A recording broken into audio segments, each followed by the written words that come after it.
Okay, the immortal part of man. Well, I've made this as simple as possible, and I'll begin with what we don't keep. Well, the physical body, that's fairly obvious. The physical body dissolves away after physical death.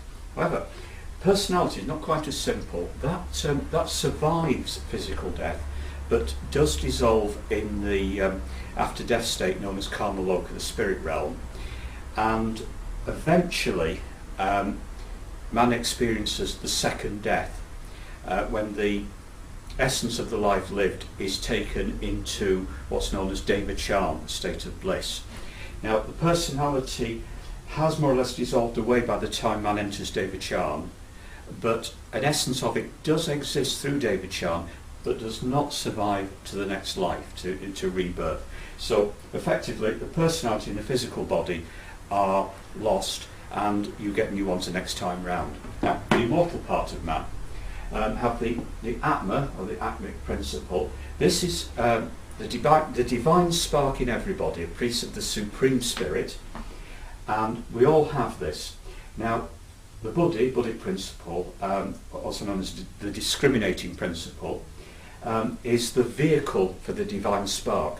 Now, those two combined form the monad, which is the individual spiritual entity. Now, in addition to that, the individual spiritual entity also has the higher mind principle, which combined with together forms the reincarnating ego. Now, there's some variation in theosophical writing here. Geoffrey Barborka refers to the higher man as on its own as the reincarnating ego, but I would say that the higher manners cannot exist without the other two principles, and the three should be regarded as a unit, and the progress, the evolution is made by the individual spiritual entity and is assisted by the higher mind, but the three have to work together. So I would say that I would refer very often to all three as the reincarnating ego, and the part of man which is immortal and which will continue through the cycle of death and rebirth, and also provides a link between lives. This is something that certainly concerned me when I first came to Theosophy.